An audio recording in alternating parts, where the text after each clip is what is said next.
Isa sa mga laging babala sa atin ay ang maging maingat sa paglangoy tuwing gabi. Ang hindi gaano nabibigyan ng babala ay ang pag-iwas sa mga engkantong nakatira dito.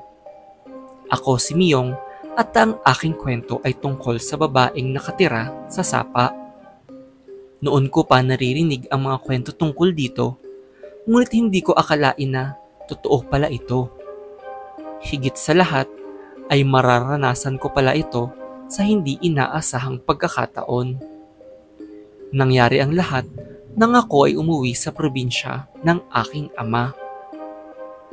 Simula nang bumalik ako sa probinsya ay naalala ko ang pagpapalaki sa akin ng aking ama. Simula kasi nang maghiwalay sila ng aking ina ay sa Maynila ako tumira. Isa sa mga laging tinuturo niya noon sa akin ay ang pagsasanay ng aking katawan. Isa kasi ang aking ama sa mga kilala sa probinsya bilang tagapagprotekta dito. Kinatatakutan siya ng mga basagulero at pinakikinggan siya sa kanyang mga babala.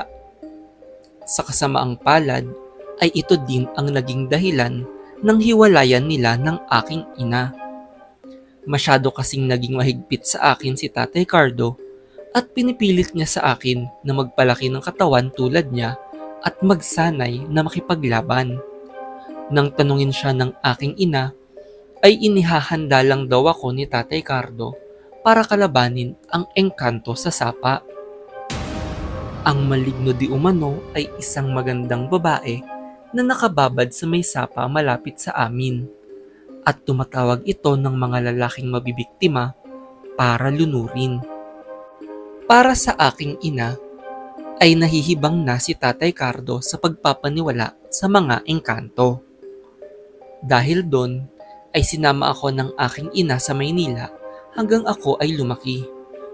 Gayunpaman, ay nag-uusap kami ni Tatay Cardo at malapit pa din ako sa kanya. Ngunit nang mabalitaan kong nagkasakit ang aking ama, ay naisipan kong bumisita at samahan siya. Sa mga unang linggo ng pananatili ko sa probinsya, ay naging medyo magaan naman dahil mababait ang mga kapitbahay namin. Sila ang tumutulong sa akin sa pag-alalay kay Tatay Cardo. Kaya din sila mabait ay dahil si Tatay Cardo ang tumatayong albularyo sa kanila. Nagulat ako nung una kong mapansin na siya ang takbuhan ng karamihan kapag may hindi mapaliwanag na sakit o kaya naman kung may kakaibang nilalang na namataan. Isang araw ay nagulat ang lahat nang biglang mabalita ang isang aksidente. Isang lalaki ang natagpo ang palutang-lutang sa ilog malapit sa amin. Namataan daw ito ilang araw matapos siyang pinaghahanap ng kanyang asawa.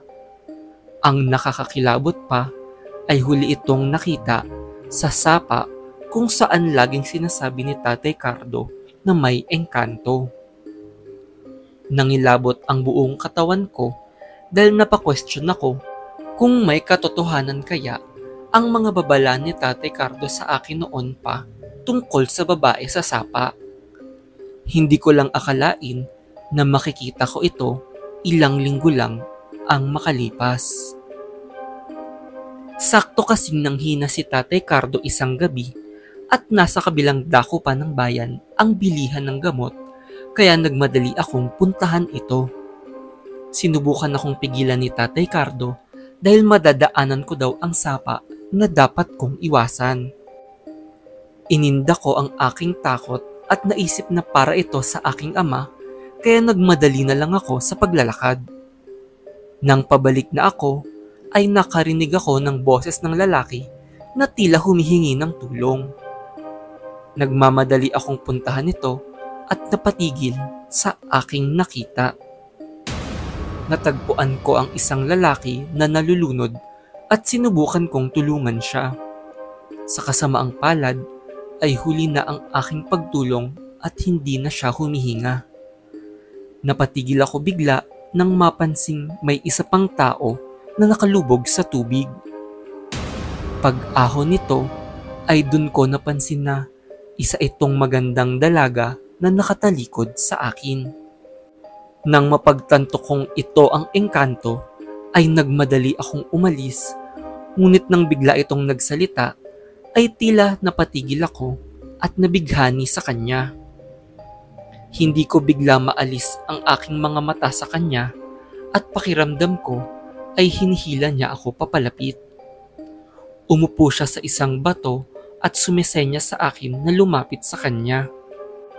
Maya-maya ay naramdaman kong lumulubog na ang aking ulo sa tubig.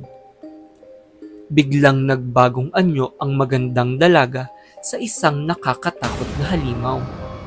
Doon ako natauhan na nasa gitna na ako ng ilog at nahihirapan lumangoy. Tumayo ang engkanto at lumusong sa tubig at mabilis na sumisid sa ilalim. Maya-maya ay nakaramdam ako ng mga kamay na kumakapit sa aking binti na tila hinihila ako pailalim ng tubig. Nangilabot ako at nagpupumiglas sa kanyang kapit, ngunit lalo lang akong nahirapan huminga hanggang sa tuluyan akong lumubog. Nararamdaman ko nang nawawala na ang aking malay at onti-onti nang nauubusan ng paghinga. Ngunit biglang tila bumitaw ang kapit sa akin ng engkanto at ako ay lumutang paangat. Maya-maya ay nagising na lang ako na may umaalalay sa akin. Doon ko nakita si Tatay Cardo na tinutulungan ako. Pinaliwanag niya sa aking nag-alala siya dahil sa tagal ko daw makabalik kaya naisipan niyang puntahan ako sa sapa.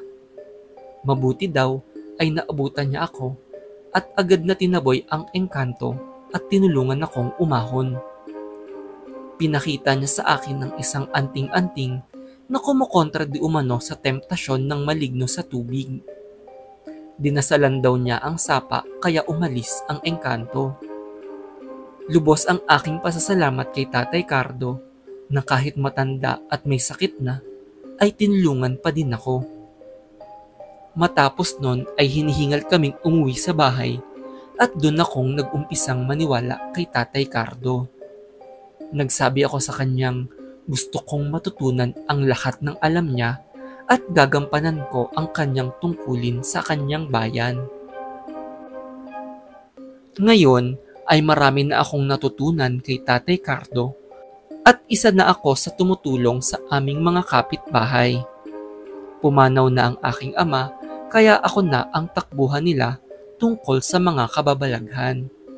At paminsan-minsan ay nababalita pa ang babae sa sapa.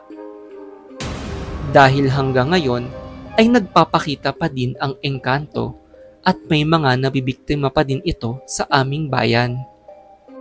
Ngunit isa sa mga pinangako ko kay Tatay Cardo ay ipagtatanggol ko ang aking baryo at lalabanan ang mga masasamang engkanto na nakatira dito.